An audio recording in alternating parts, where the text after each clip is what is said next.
إن الحمد لله الأكرم الذي خلق الإنسان وكرمه وعلمه من البيان ما لم يعلم فسبحان الذي لا يحصى امتنانه باللسان ولا بالقلم نشهد أن لا إله إلا الله وحده لا شريك له ونشهد أن سيدنا وحبيبنا ومولانا محمدا عبده ورسوله الذي أرسله بالحق بشيرا ونذيرا وداعيا إلى الله بإذنه وسراجا وقمرا منيرا فقد قال الله تعالى في كلامه المجيد وفرقانه الحميد সকলে জবান ছেড়ে পড়েন আউযু বিল্লাহি মিনাশ শাইতানির রাজীম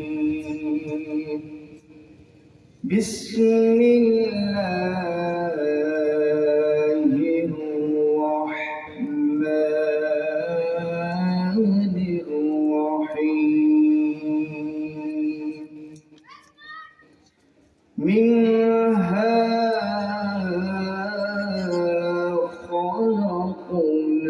خلقناكم وفيها نعيدكم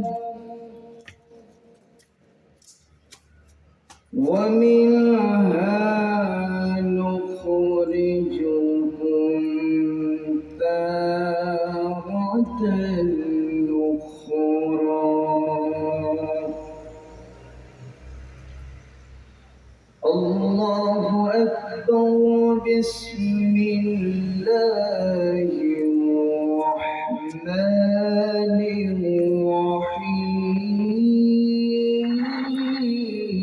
الرحيم إن الله وملائكته يصلون على النبي يا أيها الذين آمنوا صلوا عليه وسلموا تسليما اللهم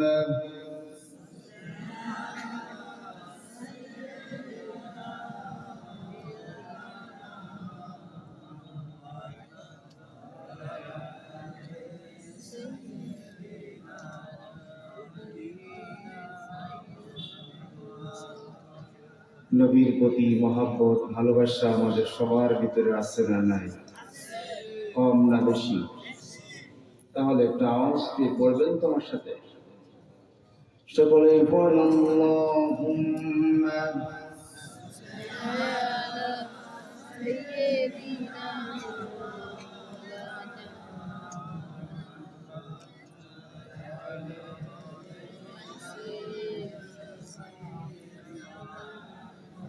মেঘময়ূরী পশ্চিমেতে যে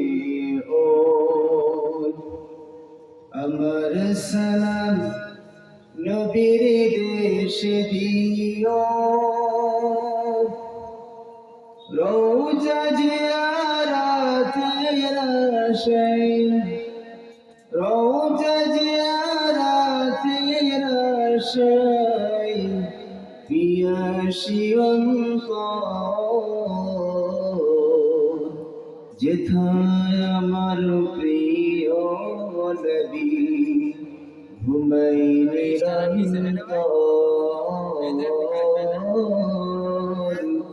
যেথায় আমার প্রিয় নবী ঘুমাই নিরন্তর। আল্লাহুম্মা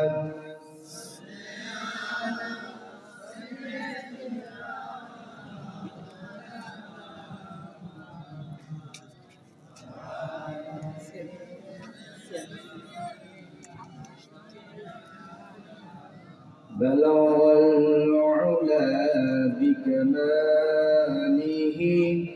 كشف الدجى بجماله، حسنت جميع خصاله، صلوا عليه।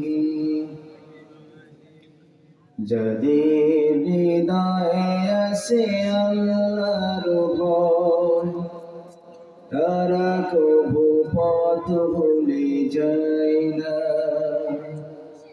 আল্লাহর প্রেম ছাড়াই দুনিয়ায় কারো কাছে কোনো কিছু চাই না,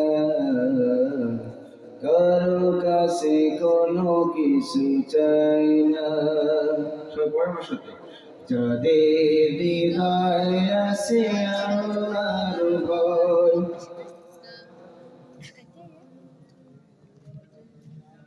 আল্লাহর প্রেম ছাড়াই দুনিয়ায়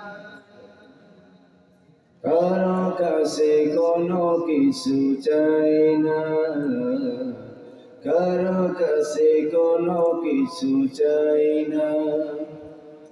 রাতের আধারে যারা সিজদাতে রয়, দু চোখের অশ্রুতে নদী যেন বয়।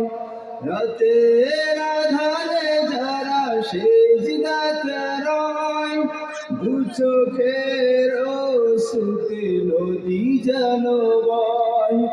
সলনার হাত ছানি যত আসুক, সলনার হাত ছানি যত আসুক, পেছনে ফিরেও তাকাই না, পেছনে ফিরেও তাকাই না।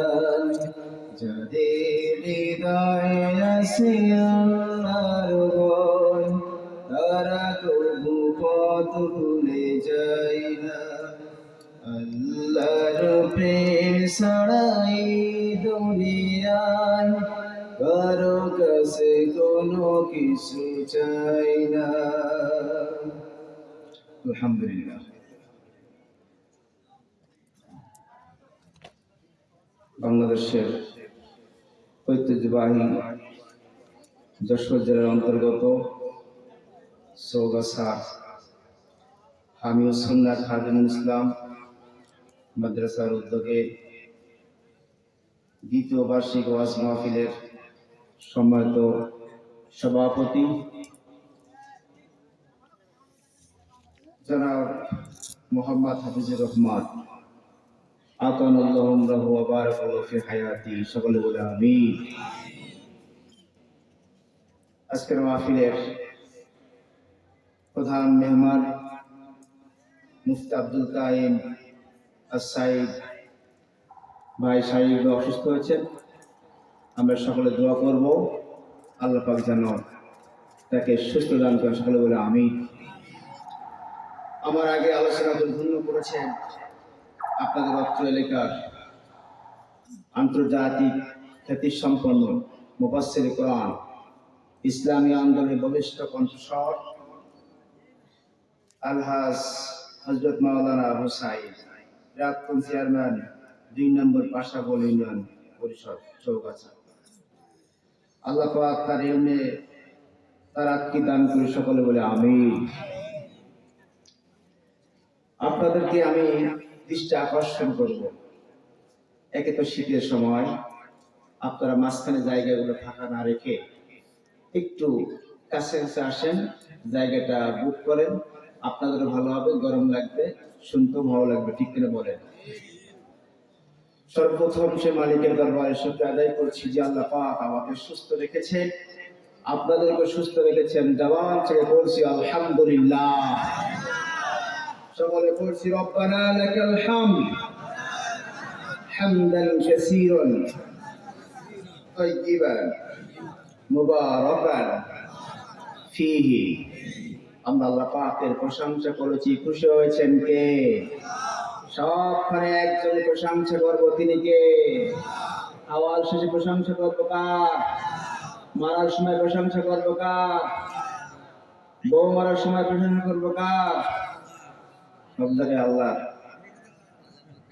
নাউজুবিল্লাহ। বউ মেরে প্রশংসা করা যাবে? ভাত বন্ধ দেবে, ঠিক কিনা বলে? দ্রুত সালাম করছি মানবতার মহান শিক্ষক আমার আপনার নবী সাইয়্যিদুল আকরাম নবী মুকাররম খাতামুন নবিয়্যিন ওয়াস সাকালাইন, সকলে পড়ছি জনাবে মুহাম্মদ রাসূলুল্লাহ সাল্লাল্লাহু আলাইহি ওয়াসাল্লাম। আজকে আমরা এসেছি কোরআনের বাগানে। দুঃখের সাথে বলতে হয়, অত্র এলাকায় কি কেউ মারা গেছেন? মানুষ এত কম এলাকায়, জনসংখ্যা কম, জনসংখ্যা কম মনে হয় না। আমরা এখানে এসেছি, অবশ্যই আমাদের লাভ আছে। কোথায়? পরকালে, ঠিক করে বলে। যার পরকাল ভালো তার সব ভালো, যেরকম ঠিক নেবে ঠিক। যার দুনিয়া ভালো তার সব খারাপ, ঠিক কিনা বলেন? প্রমাণ হয়ে গেছে যারা দুনিয়ার পেছনে দৌড়াইছে ওদের সম্পদ লাভ নাই, আত্মীয় স্বজন লাভ নাই, সন্তান লাভ নাই, ঠিক কিনা বলেন? আমরা পরকাল চাই না দুনিয়া চাই? আমরা পরকাল চাই। আল্লাহ পাক ঘোষণা করেছেন যারা পরকাল চায় জান্নাতের বাগানে আসে, তাদের জন্য আমি আল্লাহ পাক প্রতিদান রেখেছি। জোরে বলে সুবহানাল্লাহ। কিয়ামতের মাঠে মানুষ বিভিন্ন ভাবে বিভিন্ন ক্ষেত্রে আটকে যাবে আল্লাহ পাকের সামনে। সেই সময় আর মানুষের পক্ষে বিপক্ষে কেউ থাকবে না, জোরে বলেন ঠিক না ঠিক? কিন্তু আমরা যে এসেছি এখানে, আমাদের অঙ্গ প্রত্যঙ্গ কঠিন মুসিবতের সময় আল্লাহর সামনে সাক্ষ্য দিবে, ঠিক না ঠিক? আল্লাহ পাক রব্বুল আলামিন কুরআনুল কারীমের ভিতরে বলছেন, فَإِذَا قُرِئَ الْقُرْآنُ فَاسْتَمِعُوا لَهُ وَأَنصِتُوا لَعَلَّكُمْ تُرْحَمُونَ। আল্লাহু আকবার। আল্লাহ পাক ঘোষণা করেছেন, যখন তোমাদের সামনে কোরআনে কারীম থেকে তেলাওয়াত করা হয়, কোরআনে কারীম থেকে পাঠ করা হয়, তখন তোমাদের দায়িত্ব হলো দুইটা। একটা, তোমরা চুপ করে শুনবা, মনোযোগ সহকারে শুনতে হবে, আমলের নিয়ত করে, কোনো কথা বলা কিন্তু যাবে না, ঠিক না ঠিক? যদি কোনো বান্দা আমলের নিয়ত করে কোরআনে কারীম থেকে তেলাওয়াত আয়াতের অর্থ সহকারে যদি শুনতে পারে এবং চুপ থাকতে পারে, আল্লাহ পাক ঘোষণা করেছেন, আমি দুনিয়ার সব রহমতগুলো আমি আল্লাহর আমজাম তলায় নাজিল করে দেই, লাআল্লাকুম তুরহামুন। আশা করা যায় দুনিয়ার সমস্ত রহমত আল্লাহ পাক নাজিল করে দেয়। জোরে বলেন সুবহানাল্লাহ। আর ওয়াস্তে বলেন সুবহানাল্লাহ। চিৎকার দিয়ে বলেন সুবহানাল্লাহ। আমার ভাইয়েরা, কিয়ামতের কঠিন মাঠে আল্লাহ পাক রব্বুল আলামিন ডাক দিয়ে বলবেন, ও আমদামতলার পাশে তোমাদের ওখানে একটা তাফসীর মাহফিল আয়োজন করা হয়েছিল, তোমরা কি সেখানে গিয়েছিলে? সবাই এক বাক্যে বলবে আল্লাহ আমরা গিয়েছিলাম। কিন্তু সবাইকে এখানে এসেছে, কিছু মানুষ এসেছে, সবাইকে এসেছে, কিন্তু সবাই বলবে আল্লাহ আমরা সবাই গিয়েছিলাম। আল্লাহ পাক বলবে ওর মুখটা বন্ধ করে দাও, সবাই তো এখানে আসে নাই। কিন্তু তারাও বলবে আল্লাহ আমরা গিয়েছিলাম। আল্লাহ পাক তাদের মুখের উপরে সিলমোহর মেরে দিবেন। জোরে নাউযুবিল্লাহ। কুরআন কারীমের ভিতরে আল্লাহ পাক বলেছেন اليوم نختم على أفواههم وتكلمنا أيديهم وتشهد أرجلهم بما كانوا يكسبون اليوم বিচারের দিন নাখতিমু আলা আফওয়াহিহিম, মানুষের মুখের উপরে সিলভার মেরে দেওয়া হবে।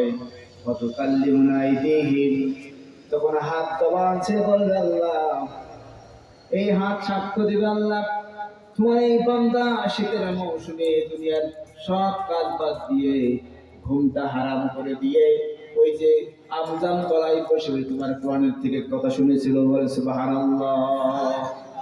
কিন্তু যারা আসে নাই ওরা বলবে আইসি, কিন্তু আমরা বলবো আসছি কাজ। আমাদের সাক্ষ্য দেবে কি? হাত। ঠিক কেন বলেন? এই হাত মানে কি? হাত মানে দুনিয়া শুধু এই হাত না, এই হাত মানে ক্ষমতা, এই হাত মানে টাকা পয়সা, এই হাত মানে সম্পদ, এই হাত মানে সন্তান আদি, এই হাত মানে দুনিয়ার পাওয়ার। কিন্তু কোনো পাওয়ার কাজ হবে না সেদিন সবার সামনে, আল্লাহর সামনে হাত সাক্ষ্য দেবে আল্লাহ তোমার এই বান্দা কঠিন শীতের মধ্যেও আর সব বাদ দিয়ে তোমার কোরআনের বাগানে বসে বসে তোমার কোরআন বুঝুক আর না বুঝুক এক বিন্দু পরিমাণ তারা ঘুমাই নাই, সময়টা ব্যয় করে দিয়েছিল।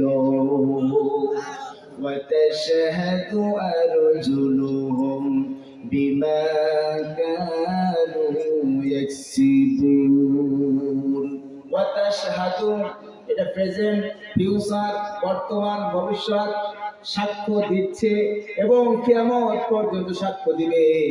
ওয়াতাশহাদু আরজুলুহুম, তোমাদের পা, এই যে আমরা পায়ে হেঁটে এসেছি এখানে, এই পদচরণ সাক্ষ্য দিবে আল্লাহ তোমার এই বান্দা দুনিয়ার কোনো জায়গায় যায় নাই, কোনো গান বাজনা শুনতে যায় নাই, আর এই পায়ে হেঁটে ওই যে কোরআন থেকে কথা শোনার জন্য গিয়েছিল। আল্লাহ তুমি আজকের এই বান্দাকে মাফ করে দাও, জান্নাতটা দিয়ে দাও। দুই নম্বর সাক্ষ্য দিবে আমার আপনার এই জমিন, যেই জমিনের উপরে আপনি বসে বসে কোরআন শুনছেন, এই জমিন সেই কঠিন মুসিবতের সময় আল্লাহর সামনে দাঁড়ায় সব কিছু বলে দিবে আল্লাহ। وأخرجت الأرض أثقالها, জমিন সেদিন জবান খুলে দেবে, মানুষের মুখ বন্ধ থাকবে, জমিন সেদিন মুখ খুলে দেবে আল্লাহ তোমার এই বান্দা সব কাজ বাদ দিয়ে তোমার কোরআনের বক্তব্য রাতের অন্ধকার কঠিন শীতের মধ্যেও শুনেছিল, আল্লাহ তুমি মাফ করে দাও। জোরে জোরে বলেন সুবহানাল্লাহ। তিন নম্বর সাক্ষ্য দেবে আমার আপনার পক্ষে বিপক্ষে ফেরেশতা যায় আসে নাই। আল্লাহ পাক কোরআনুল কারীমের ভিতরে ঘোষণা করেছেন কিরামান কাতিবিনা ইয়ালামুনা মা তাফআলুন। কিরামান কাতিবিনা, কাতিবুন এক বচন, কাতিবিনা বহু বচন। সম্মত লেখকদ্বয় আমাদের কাছে নিযুক্ত আছে না নাই? জোরে বলে আছে না নাই? সেদিন কঠিন মুসিবতের সময় এই ফেরেশতা সাক্ষ্য দিবে আল্লাহ তোমার এই বান্দাকে মাফ করে দাও, জান্নাতটা দিয়ে দাও। চার নম্বর সাক্ষ্য হবে আমার আপনার পক্ষে বিপক্ষে, আমাদের মুক্ত জবান বন্ধ থাকবে সেদিন। সেদিন আমার আপনার পক্ষে সাক্ষ্য হবে আমাদের আমলনামা, যেরকম ঠিক নেবে ঠিক আমলনামা কি? আল্লাহ পাক বলেছেন ওয়াকুল্লু ইনসানিন আলজামনাহু তাইরুহু ফি উনুকিহি ওয়া নুখরিজু লাহু ইয়াওমাল কিয়ামাতি কিতাবান ইয়ালকাহু মানশুরা। আল্লাহু আকবার। আল্লাহ আল্লাহ পাক বলেন ওয়াকুল্লা ইনসানি, প্রত্যেক মানুষকে সেদিন থেকে রেখে আল্লাহ পাক বলবেন বান্দা তুমি দুনিয়াতে কি করেছিলে সব আজকে একটা কিতাব হবে। এই যে কিতাব শব্দের অর্থ করায়াত আল্লাহ পাক দিয়েছেন কিতাব। তাফসীর ফি জিলালিল কোরআন আল্লামা সাইয়্যিদ কুতুব রাহিমাহুল্লাহ, তাফসীর বাইজাবি, তাফসীর ইবনে কাসির, তাফসীর মারিফুল কোরআন সমস্ত মুফাসসিররা লিখেছেন কিতাব শব্দের অর্থ আমলনামা। আপনি দুনিয়ায় যা যা করবে জন্ম থেকে একেবারে মৃত্যু পর্যন্ত সব কিছু রেকর্ড হয় কি হয় না? হয় কি হয় না? ওয়াকুল্লা ইনসানিন আলজামনাহু তায়রাহু ফি উনকিহি, উনুক শব্দের অর্থ গর্দান। আল্লাহ পাক কিয়ামতের কঠিন মুসিবতের সময় দুনিয়ার সব কাজকর্ম আমাদের গলায় ঝুলায় দিবেন। যারা বলেন ঠিক না বেঠিক? আল্লাহ তখন বলবেন ইকরা কিতাবাকা কাফা বিনাফসিকা আল-ইয়াওমা আলাইকা হাসিবা। পড়ো বান্দা পড়ো, তোমার আমলনামা তুমি পড়ো। দুনিয়ার জিন্দেগি তোমার অনেক জাজ ছিল, অনেক জাজমেন্ট ছিল, তারা তোমার পক্ষে উকিলাতি করতো, কিন্তু এখন কোনো উকিল নাই, কোনো জাজ নাই, ব্যারিস্টার নাই, কেউ নাই। তোমার এখন অঙ্গ প্রত্যঙ্গ তোমার পক্ষে বিপক্ষে সাক্ষ্য হয়ে যাবে, তুমি ছাড় পাবা না। সাহাবায়ে কেরাম বলে ইয়া রাসূলুল্লাহ, মানুষের কাজ তো ছোট, এই ছোট কাজে সব আমলনামা কিভাবে ঝুলবে? যারা জনগণের রড রাস্তা রডগুলো খেয়ে দিয়েছে, বালি খেয়ে দিয়েছে, তারপরে আপনার সিমেন্ট মেরে দিয়েছে, জনগণের টিসিবির চাল মেরে দিয়েছে, ইউনিয়ন পরিষদ থেকে সব জনগণের মালগুলো আত্মসাৎ করেছে, এই সব সম্পদগুলো কাঁধে করে কিভাবে উঠবে? সাহাবায়ে কেরাম বলে ইয়া রাসূলুল্লাহ, এত সম্পদ দিয়ে কিভাবে উঠবে মানুষ? সেদিন আল্লাহ রাসূল সাল্লাল্লাহু আলাইহি ওয়াসাল্লাম বললেন বান্দা ও আমার সাহাবীরা শোনো, আল্লাহ পাক রব্বুল আলামিন কঠিন মুসিবতের সময় মানুষের কাঁধটাকে উহুদ পাহাড়ের চাইতে বড় করে দিবে। কোনো কিছু বাদ যাবে কি যাবে না? এখন বলেন আপনারা এখানে এসেছে লাভ না লস? বলেন লাভ না লস? তারাও উঠবে, আমরাও উঠবো, আমরা এই শীতটাকে কাঁধে করে উঠবো। যারা আসলে রাতে ঘুমাচ্ছে, বাড়ি বাড়ি ঘুমাচ্ছে, ওদেরকেও জবাব দিয়ে দেওয়া লাগবে। আল্লাহ পাক রব্বুল আলামিন যেন আমার আপনার পক্ষে সাক্ষ্য হয়ে এই মাহফিল থেকে আল্লাহ পাক আমাদের মাফ করে দিয়া জান্নাতের পথটা সহজ করে দেয়। চিৎকার দিয়ে বলেন সুবহানাল্লাহ। আমার ভাইরা, আল্লাহ পাক রাসূল সাল্লাল্লাহু আলাইহি ওয়াসাল্লাম বললেন তোমরা কোরআনের বক্তব্য শুরু করবা কিভাবে? আজকে তো আমরা কোরআন বুঝি না, তাই কাঁদি না, ঠিক না বলেন? বাবা ইমাম সাহেব যখন কোরআন তেলাওয়াত করে নামাজের ভিতরে হাওমাও করে কেঁদে কেঁদে পাঠ করে, কিন্তু আমার আপনার নসিবটা এত খারাপ, আমরা তো কোরআন বুঝি না, পড়তেও জানি না। বয়স তো 60 বছর 70 বছর হয়ে গেল, কিন্তু কোরআনটা খুলেও নাই, কোরআনের অর্থ তো বুঝি নাই, চোখের পানি আসবে কেমন করে বলেন? ঠিক না ঠিক? আমার ভাই আল্লাহ পাক রাসূল সাল্লাল্লাহু আলাইহি ওয়াসাল্লাম বলতেছেন, আল্লাহ পাক ঘোষণা করলেন ওয়ালা ইয়াতুনাকা বিমাসালিন ইল্লা জিনাকা বিল হক ওয়া আহসানা তাফসীরা। চিৎকার দিয়ে বলেন আল্লাহু আকবার। আল্লাহ পাক বললেন হে রাসূল, দুনিয়ার সব মানুষ একদিকে যাবে আর আপনি একদিকে থাকবেন, আপনার কে কি বলুক দেখার দরকার নাই। আপনি যখন মানুষের সামনে বক্তব্য দিবেন, কোনো কাহিনী নয়, কোরআন খুলবেন, কোরআন থেকে আলোচনা করবেন, যার মন চাই মানবে, যার মন না চাই মানবে, কিছু আসে যায় না। ঠিক না ঠিক? আমার আল্লাহ কি যায় আসে কোনো? ওই কোরআন পৃথিবীর মানুষ কোরআন নাও পড়ে আমার আল্লাহ যায় আসে কোনো? আল্লাহ পাক ঘোষণা করেছেন ওয়াকুলিল হাক্কু মির রাব্বিকুম ফামান শাআ ফালইউমিন ওয়া মান শাআ লিয়াকফুর ইন্না আ'তাদনা লিয-যালিমিনা নারা।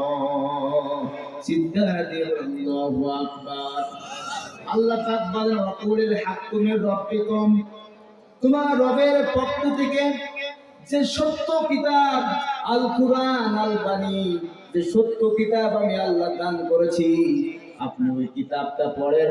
যার মন চায় সে মানবে, যার মন না চায় সে মানবে না, কিছু আসে যায় না। কিন্তু যে শুনবে, যে মানবে, যে শুনবে, যে মানবে, সে ইমানদার হয়ে যাবে। আর যে ইমানদার হবে সে সোজা সোজা আমার আল্লাহর জান্নাতটা পেয়ে যাবে। আল্লাহ পাক বলতেছেন ওমাংসা আফাল ইয়াকফুর, যে ব্যক্তি শুনবে না, মানবে না, বুঝবেও না, বোঝার চেষ্টাও করবে না, ইন্না আ'তাদনা লিয-যালিমিনা ইলা আখিরায়াত। আল্লাহ পাক বললেন যে মানবে না, তার জন্য আমি জাহান্নামের আগুনের থেকে আমি প্রস্তুত করে রেখে দিয়েছি। নাউযুবিল্লাহ। আল্লাহ পাক রব্বুল আলামিন কুরআনুল কারীমে ঘোষণা করেছেন ওয়া আনজালনা ইলাইকা যিকরা লিতুবাইয়িনা লিন-নাসি মা নুসিলা ইলাইহিম ওয়া লা'আল্লাহুম ইয়াতাফাক্কারুন। চিৎকার করে আল্লাহু আকবার। আল্লাহ পাক বলেন ওয়া মানে এবং আনজালনা আমি অবতীর্ণ করেছি ইলাইকা যিকির, যিকির শব্দের অর্থ কুরআন। কি কুরআন? আল্লাহ পাক বললেন লিতুবাইয়িনা লিন-নাস, হে রাসূল আপনি লিন-নাস এই কিতাবটা আপনি খুলে খুলে পাঠ করবেন, ব্যাখ্যা করবেন মানুষের সামনে। লিন-নাস এই যে লাম শব্দ অর্থ তাফসীরে ফি জিলালিল কুরআন 17টা অর্থ হয়। এর এক নম্বর অর্থ হলো যারা জীবিত মানুষ তাদের সামনে তোমরা কুরআনটা ব্যাখ্যা করে শোনায়া দাও। জোরে বলেন ঠিক না ঠিক? কিন্তু দুঃখের বিষয় আমি বলতে চাই, যখন মানুষ মৃত্যুবরণ করে যায় তার পাশে বসে বসে কোরআন পাঠ করে, ঠিক না বলেন ভাইরা আমার? কিন্তু জীবিত মানুষের সামনে আল্লাহ কোরআন পাঠ করতে বলেছেন। আল্লাহ পাক বলেন যারা শুনবে, যদি বুঝতে পারে, দেখবেন চোখের পানি পিস পিস করে বৃষ্টির মধ্যে পড়তে থাকবে। ওয়া ইযা সামি'ু মা উনজিলা ইলার রাসূলি তারা আয়ুনাহুম তাফীদু মিনাদ দাম'i। আল্লাহ পাক বলেন ওয়া মানে এবং ইযা মানে যখন সামি'ু মা পাঠ করা হয়, মা উনজিলা যে কিতাব আমি আল্লাহ দান করেছি, পাঠিয়েছি নবীর উপরে, ওই কিতাব যারা শুনবে, তারা যদি বুঝতে পারে, বোঝার চেষ্টা করে, আমি আল্লাহ পাক তাফীদু মিনাদ দামি তাদের চক্ষু দিয়া অঝরে বৃষ্টির মতো পানি আমি বের করে দেই। তখন সবাই বলে, তখন সবাই জবান ছেড়ে বলে ইয়াকুলুনা রাব্বানা আমান্না ফাকতুবনা মা'আশ শাহিদিন। আল্লাহ পাক তখন সবাই বলে ইয়াকুলুনা হে আমাদের রব, রব্বানা হে আমাদের রব, আমরা ভুল করেছি, আমরা বুঝি নাই কোরআন, কোরআন আমরা বুঝি নাই, বোঝার চেষ্টাও আমরা করি নাই, আমরা কিচ্ছা কাহিনী শুনেছি, গল্প শুনে শুনে জীবনটা পার করে দিয়েছি। একবার বলেন তো, একবার চোখটা বন্ধ করে ভাবেন তো, আপনার বয়স 60 বছর হয়েছে, ঠিক না বলেন? 60 বছর বয়স হয়েছে, তোমার আল্লাহ আপনাকে দাঁড় করে বলে হে আব্দুর রহমান, তোমার 60 বছর আমি বাদ দিলাম, এখন ডিসেম্বর মাস চলতেছে, আজকে ডিসেম্বর মাসের 15 তারিখ, তোমার 60 বছর জিন্দেগির গুনাহ সব আমি মাফ করে দিলাম, কিন্তু তুমি ডিসেম্বরের 1 থেকে 15 তারিখের হিসাব আমাকে দিয়ে তারপরে তুমি জান্নাতে যাবা। আমরা তো পারবো না, আপনারা পারবেন? আপনারা পারবেন? জান্নাত কি সোজা? বনি ইসরাইলের জামানাত এক ব্যক্তি ঘুমের ঘরে স্বপ্ন দেখতেছে, আল্লাহ পাক ওকে ডেকেই জান্নাত দিয়ে দিয়েছেন। লোকটা প্রায় 1000 বছর ইবাদত করেছে, তাফসীরে পেয়েছি লোকটা 1000 বছর ইবাদত করেছে। লোকটা খুশি হয়ে গেল, আল্লাহ আমাকে কিছুই জিজ্ঞাসা করলো না, আমাকে এমনিতেই জান্নাতটা দিয়ে দিল, মনে একটু অহংকার চলে আসলো। আল্লাহ পাক সঙ্গে সঙ্গে বললেন, ফেরেশতারা, ওই যে ব্যক্তির জান্নাত আমি দিয়েছি, 1000 বছর ইবাদত করেছে, ওর হিসাব আমি নেই নাই, ওকে একটু জাহান্নামের চারপাশ থেকে একটু ঘুরায় নিয়ে আসো, দেখবা ওর 1000 বছর ইবাদতের একদিনের সমান কিছুই থাকবে না। লোকটা স্বপ্ন দেখতেছে ঘুমের ঘরে, আমি 1000 বছর ইবাদত করেছি। ফেরেশতারা ওকে নিয়ে জাহান্নামের চারপাশে একটু ঘোরাচ্ছে, হঠাৎ করে তার গলা শুকিয়ে গেল। সঙ্গে সঙ্গে বলতেছে কি, আমাকে একটু পানি দাও, আমাকে একটু পানি দাও। ফেরেশতারা বলতেছে, পানি তোমাকে দিতে পারি, একটা শর্ত আছে। তুমি যে 1000 বছর ইবাদত করেছো গোলাম, ওই 1000 বছর থেকে 500 বছরের ইবাদত দিতে পারো, তোমাকে আমি 1 গ্লাস পানি দেব, অন্যথায় দিতে পারি না। লোকটা বলল, আমি 1000 বছর ইবাদত করেছি, 500 বছর আমার জীবন তো বাঁচে না, আমি 500 বছর ইবাদত দিয়ে কি করবো? আমাকে শীঘ্রই একটু পানি দাও, আমার গলাটা ভিজায় দাও। সঙ্গে সঙ্গে 500 বছর ইবাদত দিয়ে দিল, আর 1 গ্লাস পানি খেলো। খাওয়ার কিছুক্ষণ সামনে যাওয়ার পরে লোকটা আবার প্রস্রাবের চাপ দিল। লোকটা বলল, ফেরেশতারা কি বলতেছে, আমাকে একটু প্রস্রাব করার জায়গা করে দাও। ফেরেশতারা বলতেছে, তোমাকে জায়গা করতে পারে, একটা শর্ত আছে। তোমার যে 500 বছর ইবাদত আছে, ওই 500 বছর ইবাদত দিবা, তারপরে তোমাকে আমরা একটু জায়গা করে দেব। লোকটা সঙ্গে সঙ্গে বলল, 500 বছর ইবাদত দিয়ে আমি কি করব? আমার তো এখন যায় অবস্থা, 500 বছর ইবাদত দিয়ে দিলাম, আমাকে একটু প্রস্তাব করা জায়গা করে দাও। সঙ্গে সঙ্গে দিয়ে দিল। 500 বছর বিনিময়ে 1 গ্লাস পানি ভিতরে ঢুকালো, আর 1 গ্লাস পানি ভিতর থেকে বের করে দিল। 500 500 1000 বছর হয়ে গেল। লোকটা সঙ্গে সঙ্গে আল্লাহ পাক বললেন, বান্দা, তোমার আমি 100 বছর 1000 বছর ইবাদত করেছি, তুমি বড় মনে করতেছো? 1 গ্লাস পানি ভিতরে ঢুকালে আর বের করলে তোমার সব শেষ। এবার বলো, আমি 1000 বছর ইবাদত যতদিন করেছো, কতদিনে যত পানি তুমি খেয়েছো, ওই হিসাবটা দিয়ে তুমি এবার জান্নাতে যাও। চিৎকার দিয়ে বলেন নাউজুবিল্লাহ। সঙ্গে সঙ্গে লোকটার ঘুম ভেঙে গেল। কি আশ্চর্য, আমি কি করেছি? এখন বলুন তো, ওই লোকটার 1000 বছরের ইবাদত 1 গ্লাস পানির বিনিময়ে সব নিঃশেষ হয়ে দিলেন কে?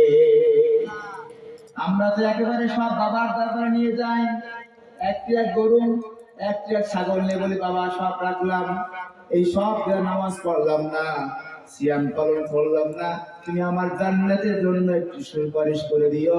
বাবা একেবারে দোয়া করে ওকে জান্নাতে পাঠায় দেয়, আছে না নাই? আল্লাহ পাক এই জন্য বলতেছেন, গোলাম আমার শোনো, ব্যাখ্যা নাও।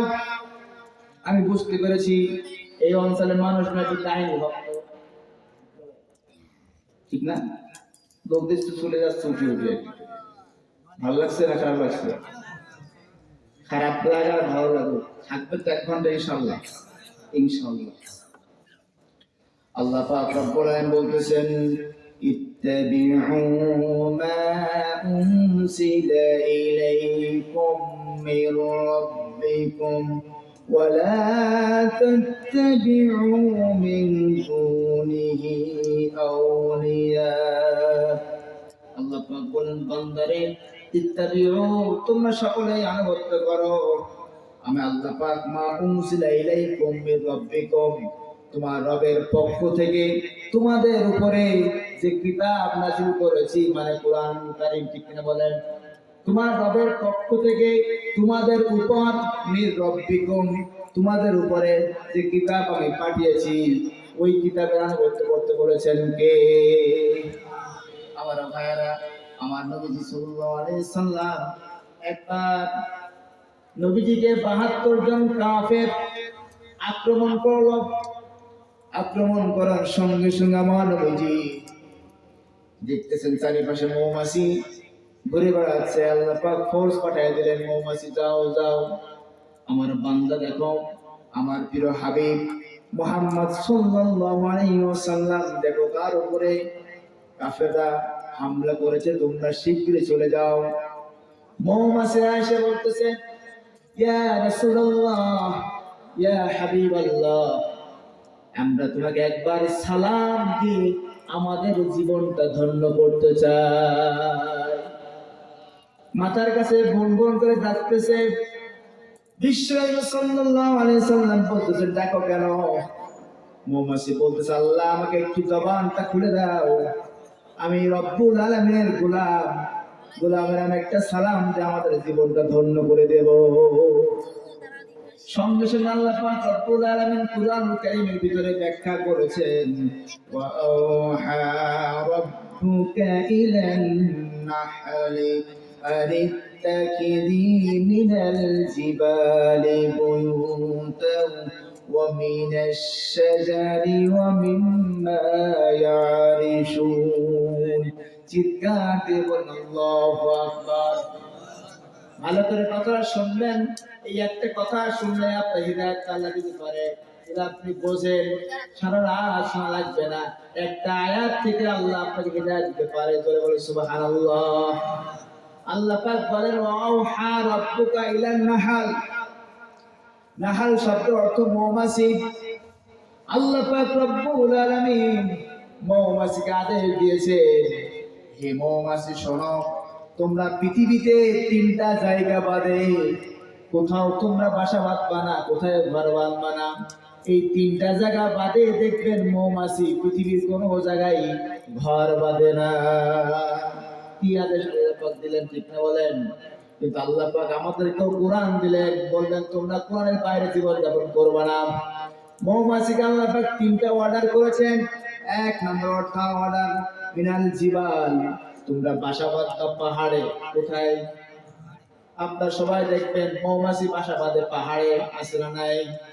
আবার দেখবেন ঘরের ছাদে, আছে না নাই? এই যে বুয়ুতান শব্দের অর্থ ঘর, ওই ঘরের বাদে বাসা বাঁধে। আবার দেখবেন মিনার শাজারি, গাছের ডালে বাসা বাঁধে। এই তিনটা জায়গা ছাড়া মৌমাছি কোথাও বাসা বাঁধে না। চিৎকার দিয়ে বলেন আল্লাহু আকবার। কেন বাসা বাঁধে না মৌমাছি? এবার শোনেন, মৌমাছি যখন বাসা থেকে বের হয়ে যায়, অনেক দূরে চলে যায়। মৌমাছি অনেক দূরে চলে যায় বাসা থেকে। এখান থেকে প্রায় 2-3 কিলো 5 কিলো তফাৎ তারা চলে যায় মধু সংগ্রহ করার জন্য। ওই যে ওখানে যায়, ওদের রাস্তা কি এরকম পাকা আছে নাকি? ওদের রাস্তা পাকা আছে নাকি? ওদের রাস্তা দেখায় কে? রাস্তা দেখায় কে? আল্লাহ পাক বলেন, ওয়া আলাল্লাহি কসদুস সাবিলি। আল্লাহ পাক বলেন, গোলাম, পৃথিবীর সমস্ত মানুষকে নয়, সমস্ত জীবজন্তুকে আমি আল্লাহ যেমন পথ দেখাই, অন্ধকারে পড়ে থাকা মানুষদেরকে আমি আল্লাহ হিদায়াতের রাস্তা বলে দেই। চিৎকার দিয়ে বলেন সুবহানাল্লাহ। মৌমাছি এবার দেখতে অনেক দূরে চলে যায়। যখন বাসার সামনে আসে, যখন বাসায় ঢুকবে, ওদের একটা গার্ড থাকে, নাম আছে পিউবার। সঙ্গে সঙ্গে চোখ রাখে, ওদের রানী বলে, তাকায় দেখো ওই মৌমাছি কি কোনো নাপাক জায়গায় বসেছে কিনা, নাপাক জায়গায় বসেছে কিনা দেখো। রানী যতক্ষণ বলবে হ্যাঁ ও বসেছে নাপাক জায়গায়, সঙ্গে সঙ্গে ওকে মেরে ফেলবে। ঠিক কিনা বলেন?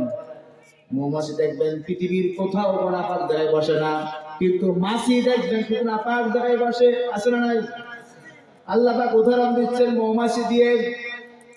মৌমাছি মধু সংগ্রহ করে যখন বাসার সামনে দাঁড়ায় থাকে, সমস্ত ফুল থেকে মধু সংগ্রহ করতে মাত্র 10% মধু সংগ্রহ করে আনে। আর বাসার সামনে যখন আসে, তখন বিশ্ব নবীর নামে একবার যখন দুরূদ পড়ে, আল্লাহ পাক রব্বুল আলামিন সঙ্গে সঙ্গে ওই 10 ভাগ মধুকে আমার আল্লাহ 100 ভাগ বানায়া দেয়। চিৎকার দিয়ে বলেন সুবহানাল্লাহ। এবার দেখেন বান্দা, আল্লাহ পাক আমাদের কুরআনুল কারীম নাযিল করেছেন। এই কুরআনুল কারীমের ভিতরে প্রায় 500 মতো আইন আল্লাহ পাক দিয়েছেন, কিন্তু আমরা কি একটা আইন মানি নাকি? কিন্তু মৌমাছি দেখেন 3টা আইন আল্লাহ পাক বলেছেন, ওই 3টা জায়গা বাদে কোথাও বাসা বাঁধে না। কিন্তু আমাদের আল্লাহ পাক বলেন তোমরা হারামটা খেও না। আমরা হারাম খাওয়ার জন্য আসি না নাই? পেশা দেখবে রাতে ঘরে, চাঞ্চিক রাতে বেড়াই, আমাদের দেশে কিছু মানুষ আছে তারা রাতে ঘুমায় না, ঠিক না বলেন? আল্লাহ পাক বলেন, বান্দা তোমরা যা কিছু করো আমি রব্বুল আলামিন সব দেখি। তোমরা সবাই মিলে আমার দুনিয়ায় আমার কোরআন থেকে হক কথা করে বলতে পারো, হক কথা শুনতে যদি পারো, আমি রব্বুল আলামিন অর্ডার করেছি বান্দা তোমার আমি জান্নাতটা হালাল করেছি, তোমার জীবন থেকে আমি জাহান্নামটা হারাম করে দিয়েছি। চিৎকার দিয়ে বলেন মারহাবা। আল্লাহ পাক কোরআনে বলতেছে শুনেন, আল্লাহ পাক বললেন ফালাম্মা আসলামা ওয়া তাল্লাহু লিল জাবিন। একটা ছোট্ট ব্যাখ্যা নেন এখান থেকে। আল্লাহ পাক বলেন ইত্তাবিউ, তোমরা সবাই মিলে আনুগত্য করো, কোরআন শোনো, কোরআন থেকে ব্যাখ্যা শোনো। আল্লাহ পাক বললেন ফালাম্মা আসলামা, যখন সাইয়েদনা ইব্রাহিম আলাইহিস সালামকে বললেন তার সন্তানকে নিয়ে মিনার প্রান্তরে গেলেন কুরবানি করার জন্য, বললেন সঙ্গে সঙ্গে বললেন সন্তান তোমাকে কুরবানি করব। সঙ্গে সঙ্গে সাইয়েদনা ইসমাঈল আলাইহিস সালাম রাজি হয়ে গেলেন, বাবা আল্লাহ পাক তোমাকে যে বিধান দিয়েছেন সেই বিধানকে বাস্তবায়ন করার জন্য প্রস্তুত হয়ে যাও। সঙ্গে সঙ্গে আল্লাহ পাক রব্বুল আলামিন বিধানটা যখন বাস্তবায়ন করবেন, সাইয়েদনা ইব্রাহিম আলাইহিস সালাম রাজি, ইসমাঈল আলাইহিস সালাম রাজি, সঙ্গে সঙ্গে কুরবানি হয়ে গেল। ঠিক না বলেন ভাই আমার? ইব্রাহিম আলাইহিস সালাম বলতেন কুরবানি করব না, ইসমাঈল কুরবানি হতো, জোরে বলেন হতো। আমার ভাইয়েরা যখন সঙ্গে সঙ্গে সবাই যখন হাজির হয়ে গেলেন, আল্লাহ পাক রব্বুল আলামিন বললেন, ও বাংলাদেশের মানুষ তোমরা একেবারে সুপ্রিম কোর্ট থেকে নিয়ে বাংলাদেশে প্রায় 1634 জন দায়িত্ব আছো, তোমরা সবাই মিলে ইব্রাহিম আলাইহিস সালামের ভূমিকায় উপনীত হয়ে যাও। আর আমরা 20 কোটি মানুষ যদি ইসমাঈল আলাইহিস সালামের ভূমিকায় উপনীত হয়ে যায়, আমার মনে হয় একদিনও লাগবে না, বাংলার জমিনে ইসলামের কোন আইন চালু হয়ে যাবে। চিৎকার দেবার আল্লাহু আকবার। সবাই একটু জিকির করেন লা ইলাহা, জোরে লা ইলাহা,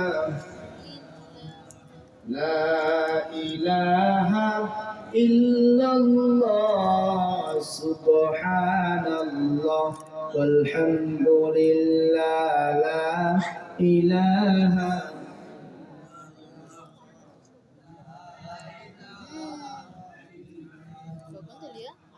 লা ইলাহা, লা ইলাহা, লা ইলাহা ইল্লাল্লাহ মুহাম্মাদুর রাসূলুল্লাহ সাল্লাল্লাহু আলাইহি ওয়াসাল্লাম। আমার ভাইরা লোক তো অর্ধে চলে যাচ্ছে, তাহলে যাবো ইনশাল্লাহ, ইনশাল্লাহ। তাহলে আপনার একটু এক জায়গায় হলে ভালো হয়। কেমনটা লাগতেছে? আমি অল্প আলোচনা শেষ করে দেবো ইনশাল্লাহ। আপনার যেন না, এখনো সামনে আলোচনা বাকি রয়েছে।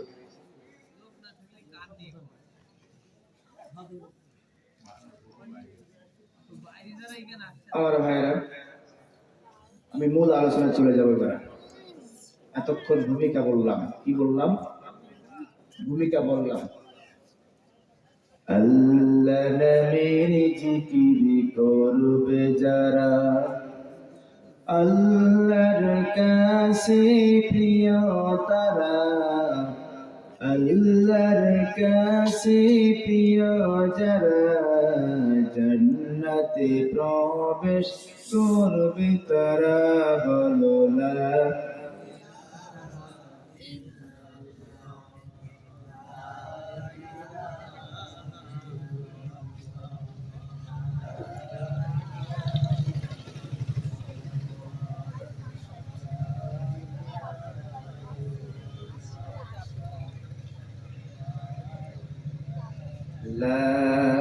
ইলাহা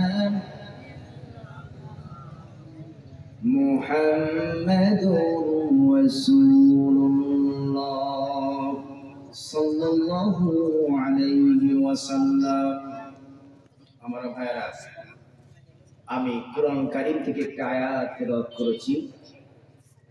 এই আয়াত সকলেরই জানা। মানুষ যখন কবর দেয়, দাফন করার সময় আমরা সকলে এই দোয়াটা পড়ি, ঠিক না? কিন্তু এটা একটি কোরআনের আয়াত, সূরা তাহা। কোন সূরা? সূরা তাহা। এই আয়াত 53 নম্বর আয়াত তেলাওয়াত করেছি। আল্লাহ পাক এখান থেকে আমাকে কিছু কথা বলার এবং আপনাদেরকে শোনার তৌফিক দান করেন। সকল বলে আমিন। সকলে জবান से আমার সাথে পড়েন, আউযু বিল্লাহি মিনাশ শাইতানির রাজীম, বিসমিল্লাহির রাহমানির রাহিম। মিনহা খলাকনাকুম وفيها نعيدكم ومنها نخرجكم تارة أخرى صدق الله العظيم। আল্লাহ পাক বলছেন, মিনহা খলাকনাকুম, আমি তোমাদেরকে সৃষ্টি করেছি মাটি থেকে। কি থেকে? মাটি থেকে। ওয়াফিহা নুঈদুকুম, আবার তোমাদেরকে আমি এই মাটির নিচে দাফন করব। এবং ওয়ামিনহা নুখরিজুকুম তারাতান উখরা, এবং তোমাদেরকে আমি আবার আমার কাছে ফিরিয়ে আনবো। ঠিক না বলেন? আমরা যে কবর দেওয়ার সময়, দাফন করার সময় দোয়া পড়ি কি পড়ি না? কিন্তু এটা কিন্তু কবর দেওয়ার দোয়া না, এটা কোরআনের একটি আয়াত। এর ভিতরে অসংখ্য তথ্য লুকে আছে, আমরা একটা একটা করে চেষ্টা করব বের করার জন্য। ঠিক না বলেন? মিনহা খলাকনাকুম, আল্লাহ পাক মাটি থেকে আমাদেরকে বানাইছেন। আল্লাহ পাক আমাদের সৃষ্টিটা কিভাবে করেছেন, আপনার দেহটা কিভাবে হয়েছে এবার একটু দেখেন, প্রমাণটা নিয়ে নিন। আল্লাহ পাক রব্বুল আলামিন বলেছেন, আল্লাযী جعل لكم الأرض مهدا وسلك لكم فيها سبلا وأنزل من السماء ماء فأخرجنا به أزواجا من نبات شتى كلوا وارعوا أنعامكم إن في ذلك لآيات لأولي النهى চিৎকার দিয়ে বলুন আল্লাহু আকবার। আল্লাহ পাক রব্বুল আলামিন বলতেছেন, আল্লাযী জাআলাকুল আরদা মাহদাও, আমি আল্লাহ পাক রব্বুল আলামিন তোমাদের জন্য জমিনটাকে বিছানা বানায়া দিয়েছি। এই জমিনটা শুধু বিছানা বানায় ক্ষান্ত হয় নাই, ওয়াসালাকা লাকুম সুবুলা, এবং তোমাদের বসবাস করার জন্য আমি হাজার হাজার রাস্তা বানাইছি। যারা বলে সুবহানাল্লাহ। এখানে সাবিল এক বছর, সুবুলা বহু বছর, হাজার হাজার আমি রাস্তা বানাইছি। এই সব আমি মানুষদের অন্ধকারে পড়ে থাকা মানুষদেরকে, যারা শিরকি করে, বেদাতি করে, কুফরি করে, নামাজ পড়ে না, হজ করে না, রোজা রাখে না, মিথ্যা কথা বলে, সমাজে অশ্লীল কাজ করে, এই সমস্ত মানুষদেরকে আমি আল্লাহ হিদায়াতের দিকে আনার জন্য অসংখ্য রাস্তা আমি তা পাঠিয়ে দিয়েছি। বলে সুবহানাল্লাহ। ইহদিনাস সিরাতাল মুস্তাকিম। আল্লাহ পাক রাস্তা কেমন বানালেন দেখেন। এই যে গভীর সমুদ্রে যখন আপনি যাবেন, এক দেশ থেকে আরেক দেশ যখন একটা জাহাজ আসে, দেখবেন জাহাজ যখন রাতের অন্ধকারে চলে, আমার আল্লাহ পাক বলেন, বান্দা তুমি কি বলতে পারো ওই যে গভীর সমুদ্রের ভিতরে তোমার পথ দেখাই কে? রাতের অন্ধকারে তুমি কিভাবে পথ চলতে পারো? কুয়াশায় ঢেকে যায়, আমি আল্লাহ পাক আকাশের দিকে তাকায় দেখো, টিপ টিপ করে ডিম লাইটটা আমি আল্লাহ জ্বালায়া দিয়েছি। চিৎকার দিয়ে বলা যাবে কি সুবহানাল্লাহ। সুবুলান ওয়া আনজালা মিনাস সামাই মাআ, তোমরা যে দুনিয়াতে চলাফেরা করবে কেন, আমি আল্লাহ পাক আসমান থেকে বৃষ্টি নাযিল করি। এই বৃষ্টির পানি যখন জমিনে পড়ে, এই জমিনে যখন উর্বর হয়, এখানে সবুজ শ্যামল ঘাস হয়। এই সবুজ শ্যামল ঘাস তোমরা জীবিকা নির্বাহ করো, ধান চাষ করো, গম চাষ করো, আবার তোমরা এই জমিনে গৃহপালিত পশু পালন করো। এই গৃহপালিত পশু আল্লাহ পাক বলছেন কুলু ওয়ারআউ আনআমাকুম, তোমরা জমিন থেকে খাও এবং তোমাদের পশু পালন করো।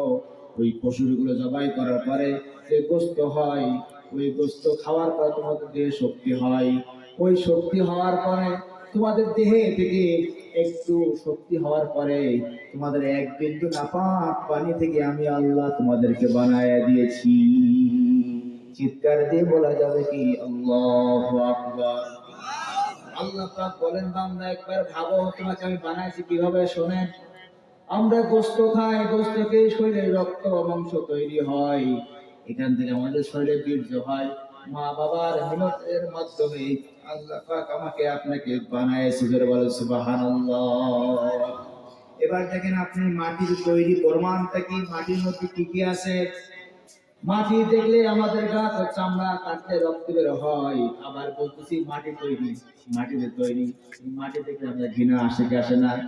এই শরীরে একটু ধুলা লাগলে আমরা বলি ধুলা লেগে গেছে। এবার দেখেন মাটির মধ্যে কি কি আছে। আপনি ঢাকায় যাবেন, জীবিকা যে গবেষণা কেন্দ্র আছে সেখানে যাবেন, মাটির ভিতরে আছে oxygen, iron, silicon, aluminium, magnesium, sodium, hydrogen, nitrogen, calcium, potassium. এই 10টা জিনিস দিয়ে আমি আল্লাহ মাটি উৎপাদন করে দিয়েছি। চিৎকার দিয়ে বলেন সুবহানাল্লাহ। এই 10টা জিনিস আমি আল্লাহ তোমাদেরকে বানাইছি, মাটিতে সুঠাম দেহ বানাইছি। মা বাবার মিলনের মাধ্যমে এক বিন্দু নাপাক পানি যখন তোমার মায়ের দেহের ভিতরে যখন চলে যায়, প্রবেশ করে, এমন সুন্দর জায়গা, 3টা পর্দা সেখানে আছে মায়ের দেহের ভিতরে। কয়টা পর্দা? 3টা পর্দার মাঝখানে তোমাকে আমি একটা নাপাক বিন্দু পানি করে পাঠাই দিই। ওই নাপাক বিন্দু পানি দিয়ে আল্লাহ পাক রব্বুল আলামিন আমাদের প্রথমে 4টা জিনিস বানাই। কয়টা জিনিস বানাই? আপনার দেহের ব্যাখ্যা আমি দিচ্ছি, বা নিয়ে নেন। আল্লাহ পাক রব্বুল আলামিন বাবার স্বামী স্ত্রীর স্বামী এক বিন্দু নাপাক পানি যখন মায়ের রেহেমের ভিতরে প্রবেশ করে যায়, ওই এক বিন্দু নাপাক পানি থেকে আল্লাহ পাক রব্বুল আলামিন আমাদের তার গফফার, তার রহিম নাম দিয়া আমাদেরকে 4টা জিনিস বানায়। জোরে বলে সুবহানাল্লাহ। 1 নম্বর চুল, 2 নম্বর রগ, 3 নম্বর হাড়, 4 নম্বর পর্দা। আর মায়ের রেহেমের ভিতরে যে নাপাক জায়গা আছে ওখান থেকে আমরা আল্লাহ আরো 4টা জিনিস বানাই। চিৎকার দিয়ে বলা যাবে কি সুবহানাল্লাহ। আগে বললাম 4টা, কয়টা? চুল মুখস্থ করেন, চুল, রগ, হাড়, পর্দা। এই যে আমাদের গায়ে চামড়া আছে, পর্দা। 4টা জিনিস বানাই। আল্লাহ পাক আবার নাপাক পানির বিনিময়ে আল্লাহ আবার বলছেন আমি আরো 4টা জিনিস বানাই। 1 নম্বরে রক্ত, 2 নম্বরে গোশত, 3 নম্বরে চর্বি, 4 নম্বরে চামড়া। এই 4টার আগে 4টা 8টা কয়টা হলো? এই 4 আর 4 8টা। এই 8টা জিনিস আমি আল্লাহ পাক রব্বুল আলামিন 40 দিন পর পর আমি রব্বুল আলামিন তোমার মায়ের দেহের ভিতরে, তুমি তো বুঝো না, তুমি এখন তো অনেক বড় হয়েছে, অনেক শক্তি তোমার হয়েছে। একবার ভেবে দেখো তোমার মায়ের দেহের ভিতরে যখন তুমি ছিলে না পাক মানে তোমাকে বানালাম বান্দা, একবার চিন্তা করো 10টা মাস তোমার রিজিকের ব্যবস্থা আমি আল্লাহ করে দিয়েছি। চিৎকার দিয়ে বলেন সুবহানাল্লাহ। এই 4 আছে 8টা জিনিস যখন 40 দিন পর পর ছোট্ট গোস্ত হয়, গোস্ত থেকে আস্তে আস্তে একটা প্যাকেট হয়। এই প্যাকেট থেকে আল্লাহ পাক আমাকে এত সুন্দর করে বানালেন।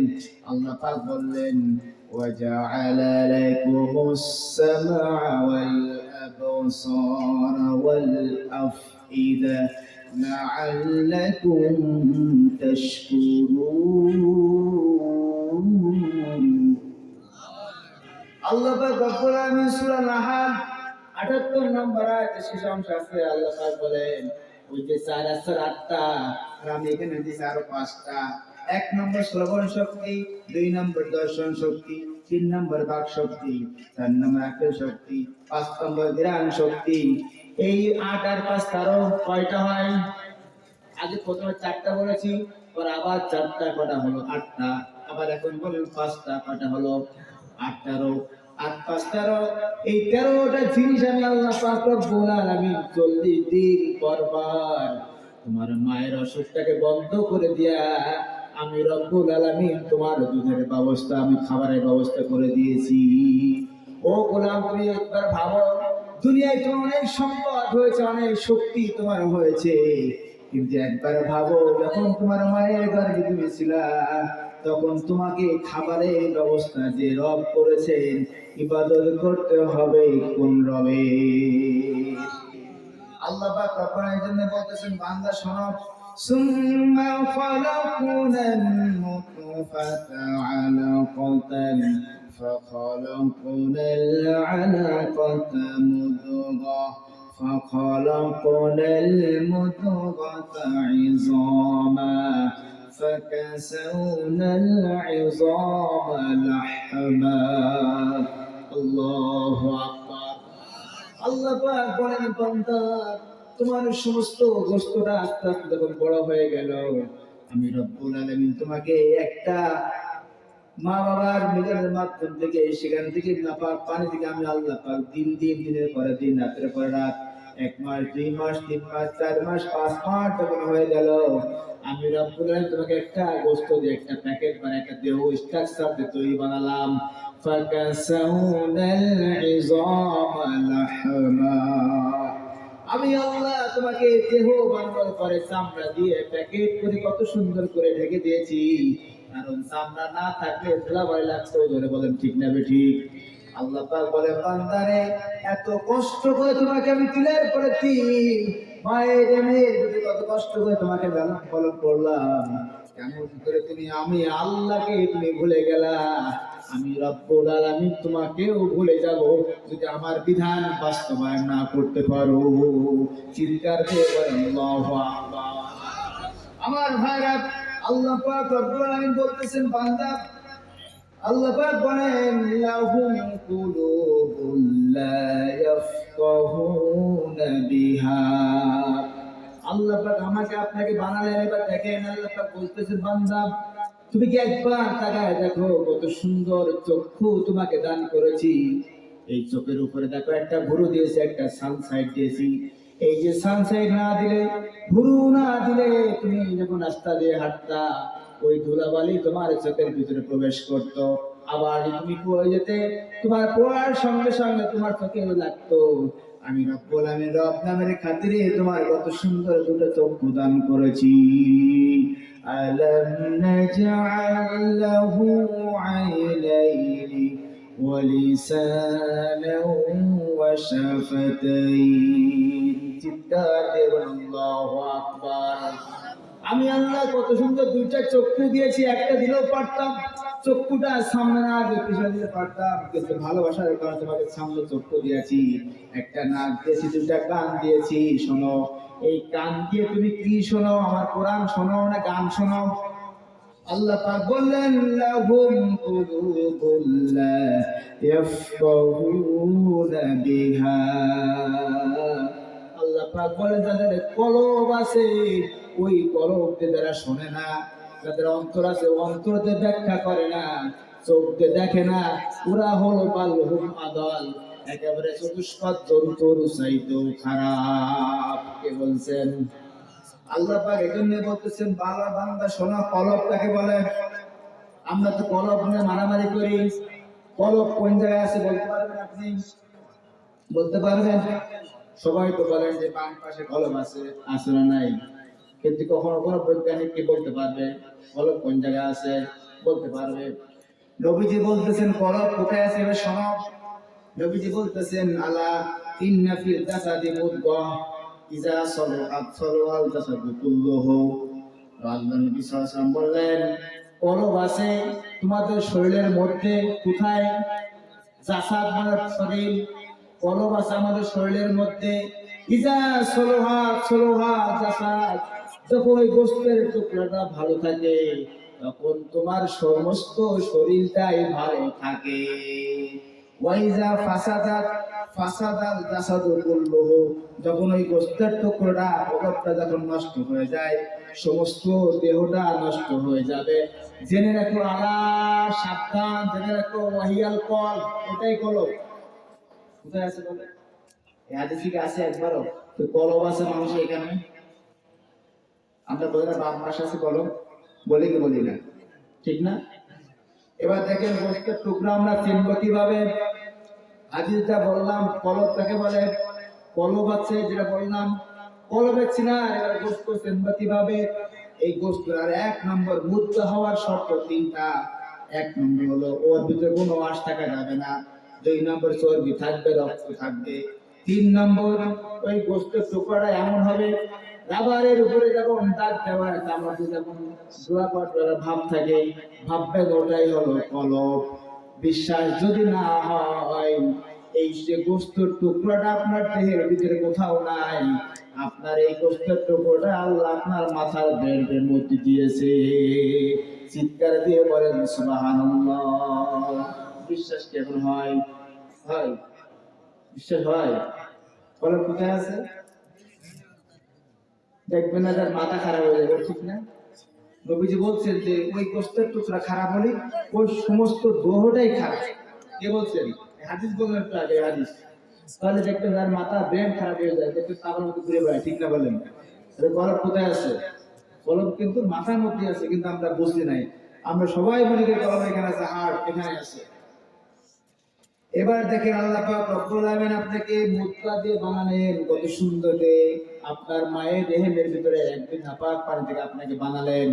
আল্লাহ পাক রব্বুল আলামিন বলছেন, ইয়াখলুকুকুম ফি বুতুনি উম্মাহাতিকুম খালকাম মিন বাদি খালকিন ফি যুলুমাতিন সালাস। আল্লাহ পাক রব্বুল আলামিন বলেছেন, বান্দারে, তোমার মায়ের দেহের ভিতরে যে আমি একদিন নাপাক পানি থেকে তোমাকে বানালাম, ছেলে হবে কি মেয়ে হবে, একটা হবে কি দুইটা হবে, কে জানেন? কে জানেন?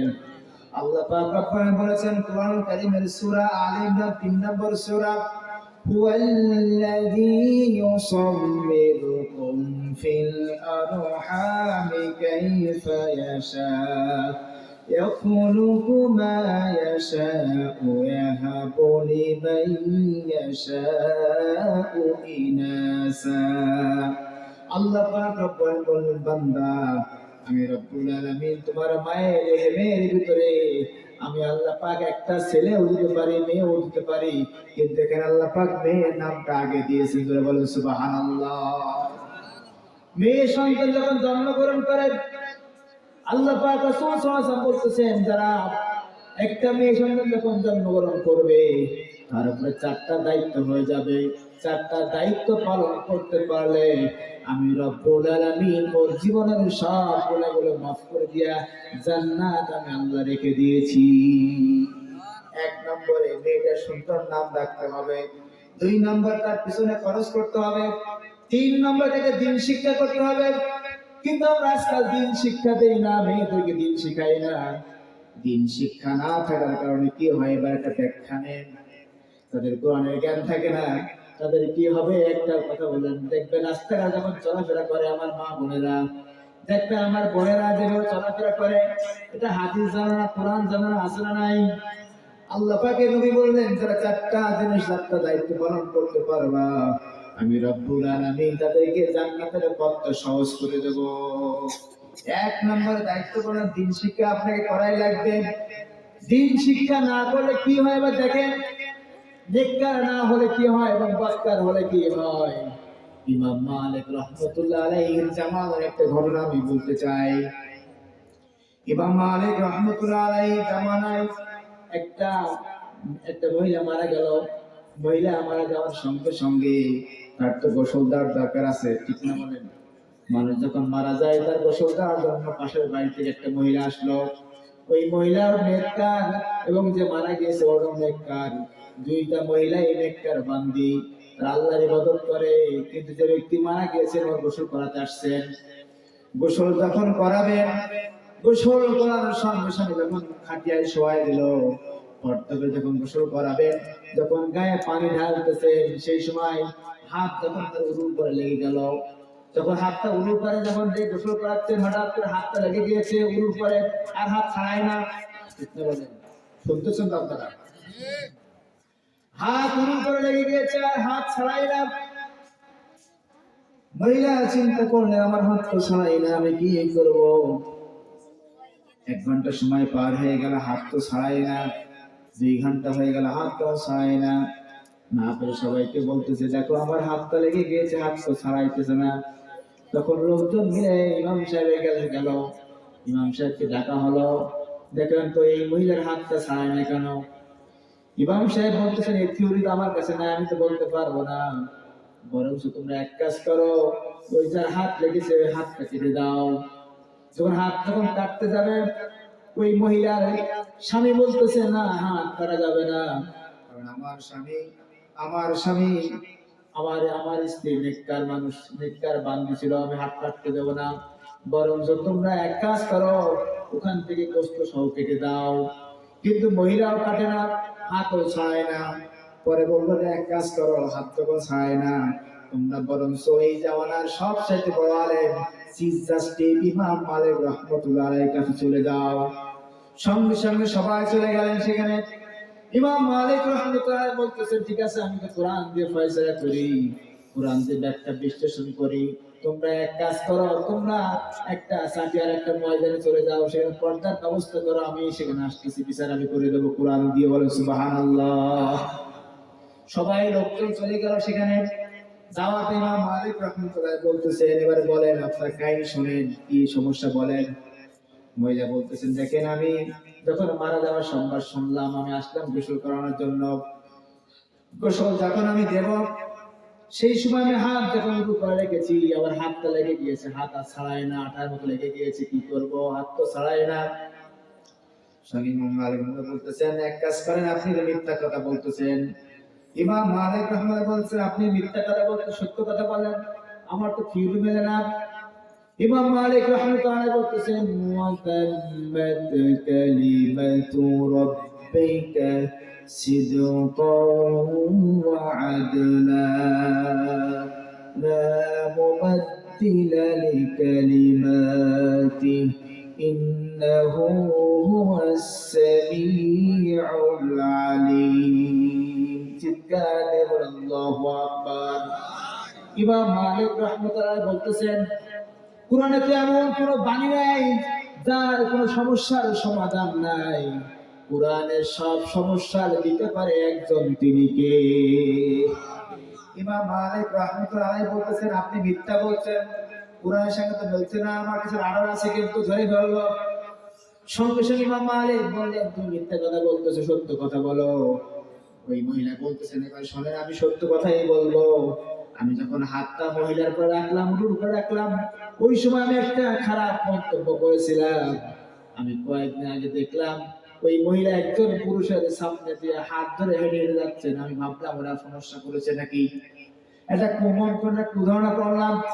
আমার মনে হয় যে আমি ওই ধারণা করেছি, আর সঙ্গে সঙ্গে আমার হাতটা লেগে গিয়েছে, হাত তো ছাড়াই না।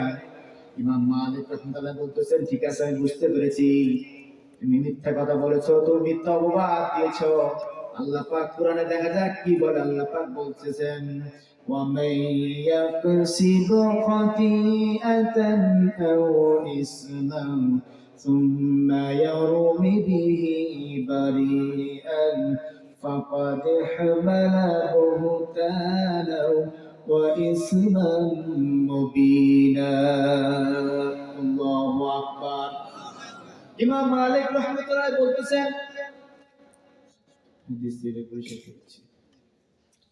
ইমাম মালিক রাহমাতুল্লাহ বলতেছেন, কোরআনে বলতেছেন, ওয়া মাই ইয়াকসিবু খাতিয়াতান আও ইসমান, যে ব্যক্তি একজন সতী সাধ্বীর নারীর উপরে মিথ্যা অপবাদ দেয়, তাকে তোমরা শাস্তির ব্যবস্থা করো। ঠিক না বলে? আমার মনে হয় আমার দেশে কত মানুষ মিথ্যা অপবাদ দেয়া জেলে ঢুকাইছে, বাড়ি ছাড়া করেছে, আছে না নাই? যদি কোরআনের ক্ষমতায় থাকতো, রাষ্ট্র বা কোরআন ভালো থাকতো, ওই সমস্ত মানুষদেরকে কোরআন দিয়ে বিচার ফয়সালা করলে প্রত্যেকেই বিচারের কার্য সমাধান হয়ে যেত। ইমাম মালিক রহমাতুল্লাহ বলতেছেন, এবার কি বলেন শোনেন। কুরআনুল কারীমের সূরা নূর 4 নম্বর আয়াত আল্লাহ পাক বলেছেন, যদি কোনো সতী সাতটি নারীর উপর মিথ্যা অপবাদ কেউ দিয়ে দেয়, ওকে তোমরা 80টা বেতের আঘাত মারবা।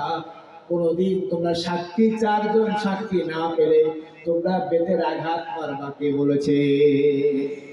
ইমাম মালিক বলেন, এক কাজ করেন আপনারা এবার সবাই, জল্লাদকে ডাকা হলো, জল্লাদ বেতের আঘাত করো একে। জল্লাদ বেতের আঘাত করতে করতে, একটা করতে করতে এবারে 80টা বেতের আঘাত মারা হয়ে গেল, হাত তো ছাড়াই না। ইমাম মালিক তো চিন্তায় পড়ে গেলেন, আল্লাহর কোরআন তো মিথ্যা হতে পারে না, আল্লাহর কোরআন কোনোদিন মিথ্যা হতে পারে না। ইমাম মালিক বলতেছে, জল্লাদ তুমি দেরি আর করো না, কয়টা মেরেছে বলো তো? জল্লাদ বলতেছে, আমি 79টা বেতের আঘাত করেছি। ইমাম মালিক বলতেছেন, এখনো একটা বাকি আছে, তুমি আল্লাহর নাম নিয়ে শুরু করে দাও, দেখা যাক আল্লাহর কোরআন সত্য নাকি মহিলার কথা সত্য।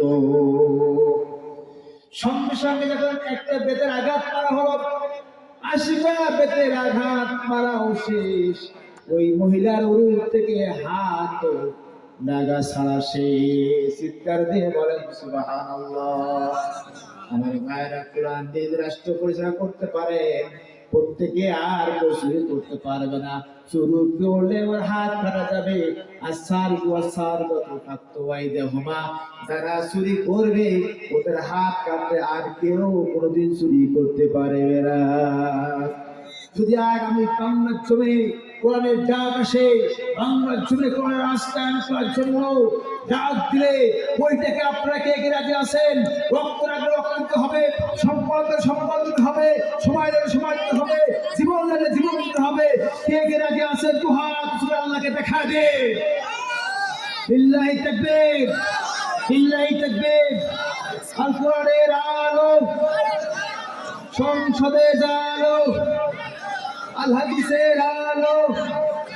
নারে তাকবীর।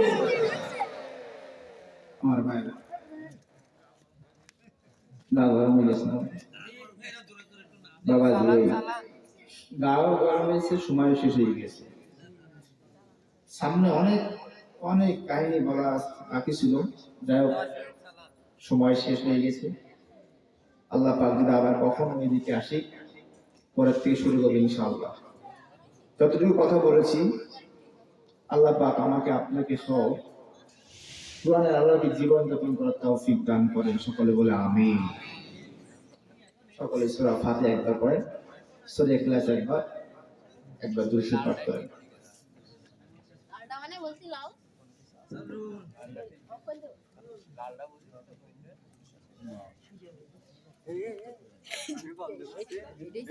এইটাই সাপ দিয়ে দেবো, একটা পয়সাই যাবে।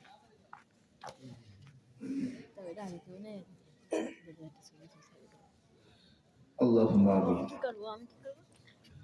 ربنا ظلمنا أنفسنا وإن لم تغفر لنا وترحمنا لنكونن من الخاسرين. ربنا آتنا في الدنيا حسنة وفي الآخرة حسنة وقنا عذاب النار. আয় রব্বে করিম আল্লাহ, রাত গভীর হয়েছে, তুমি তাকায় দেখো তোমার বান্দা বান্দি আমজান তলায় বসে বসে তোমার কোরআনের সময় ব্যয় করেছে। আল্লাহ তাআলা খাস করে আমাদের সকলের মনের নেক মাকাসাদ তুমি আল্লাহ পূর্ণ করে দাও। আল্লাহ তাআলা, যখন তোমার কাছে হাত তুলি, সারা জীবনের গুনার বোঝা স্মরণ করে হাত তুলেছি আল্লাহ, গুনার দিকে নজর না দিয়া বান্দা মনে করে তুমি রব তামাম জিন্দেগীর গুনাহগুলো মাফ করে দাও। আল্লাহ তাআলা, গুনার দিকে নজর না দিয়া বান্দা মনে করে তুমি রব তামাম জিন্দেগীর গুনাহ খাতাগুলো তুমি আল্লাহ মাফ করে দাও। আল্লাহ তাআলা, আমার সামনে যারা হাত তুলেছে আমি বলতেছি জানি না কে কে নিয়ত করে বসে আছে আল্লাহ সকলের মনে নেক মাকাসাদ তুমি আল্লাহ পূর্ণ করে দাও। আল্লাহ তাআলা যারা মাহফিলের আয়োজন করেছেন, কষ্ট করে সময় দিয়েছেন, অর্থ দিয়েছেন, ব্যয় দিয়েছেন, শ্রম দিয়েছেন আল্লাহ, কিয়ামতের কঠিন মুসিবতের সময় যদি কোনো আমল তোমার কাছে গ্রহণ না হয়ে থাকে, এই মাহফিলের ওসিলা করে আমাদের সকলকে তুমি নাজাতের মাধ্যম তুমি আল্লাহ বানায় দিও। আল্লাহ তাআলা তোমার কাছে যখন হাত তুলি দুটি মানুষের কথা বেশি বেশি মনে পড়ে যায়, আমাদের মাঝ থেকে যাদের জনম দুঃখিনী মা, সবচেয়ে আদরের পিতা যারা হারালে, সকল বাবার কবরটাকে তুমি জান্নাতের বাগান বানায় দাও। আল্লাহ তাআলা পৃথিবীতে কত মানুষকে দেখা যায়, কিন্তু যেই বাবা এত কষ্ট করে আমাকে লালন পালন করেছেন আল্লাহ, ওই বাবাকে এত সুন্দর চেহারাটা পৃথিবীর কোনো মানুষের সামনে আর কোনোদিন দেখা যায় না।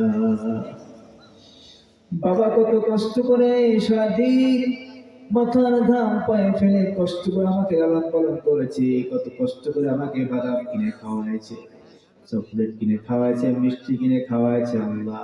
এখন তো আর কেউ ডাকে না। বাবা যার নাই তার সম্পদ আসল সম্পদ যে হারাইছে। আল্লাহ তাআলা সবচেয়ে আদরের মা যারা হারিয়েছে, জনম দুঃখিনী মা, যে মা 10 মাস 10 দিন গর্ভ ধারণ করেছে, ও আল্লাহ জানি না আমাদের ভিতরে কার মা হারা, কে বাবা হারা জানি না আল্লাহ।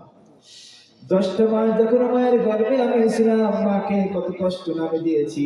পেটের ভিতরে যখন ছিলাম, পা দ্বারা লাথি মেরেছি, হাঁটু দ্বারা ঘুটা মেরেছি, মা আমার ঘুমাতে পারে নাই। গোটা রাত আমার জন্য কষ্ট করে কেঁদেছে। কিন্তু যখন মা ভূমিষ্ঠ হয়েছে, সন্তানের মুখ দেখার সঙ্গে সঙ্গে সব কষ্ট আমার আল্লাহ দূর করে দিয়েছে। ও আল্লাহ, সেই মা যারা হারালেন, সকল মাকে তুমি আল্লাহ মাফ করে দাও। আল্লাহ তাআলা আমার জবান দিয়ে এমন কি কথা বের করি আল্লাহ, তোমার বান্দারা তো বোঝে না, কোরআন তো পড়তে জানে না, আমার কথায় তো কোনো আসর হয় না, কি যাবো আমি কিয়ামতের মাঠে দেব। আল্লাহ এমন কোন কথা বের করে দাও যে কথার মাধ্যমে তোমার বান্দা বান্দি তোমার সহজ পথটা পেয়ে যায়। আল্লাহ তাআলা আমার হারুন ভাই, আল্লাহ তাআলা অনেক ভালো মানুষ আল্লাহ, একসঙ্গে অনেক দিন থেকেছি, অনেক ভালো সম্পর্ক আল্লাহ, তুমি তাকে নিয়ে হায়াত দান করো এবং তার ইলমে তারাক্কি দান করে দাও। আল্লাহ তাআলা আমার সঙ্গে সকল সঙ্গী আহমদুল্লাহ, আল্লাহ তাআলা আমার সঙ্গে সকল সঙ্গী আরিফ ভাই, আল্লাহ তাআলা মিডিয়ার ভাইরা যারা এসেছেন সকলকে তুমি আল্লাহ কবুল করে নাও। আল্লাহ তাআলা যখন দুনিয়া ছেড়ে চলে যাব, এই সুন্দর দেহ, এই সুন্দর দেহ সাবান দিয়া শ্যাম্পু দিয়া কত সুন্দর গদৌত করি আল্লাহ, কিন্তু যখন এই শরীর থেকে জানটা বের হয়ে যাবে, সবার মুখে জারি করে দিয়ে ইমানের কালিমা লা ইলাহা ইল্লাল্লাহু মুহাম্মাদুর রাসূলুল্লাহ সাল্লাল্লাহু আলাইহি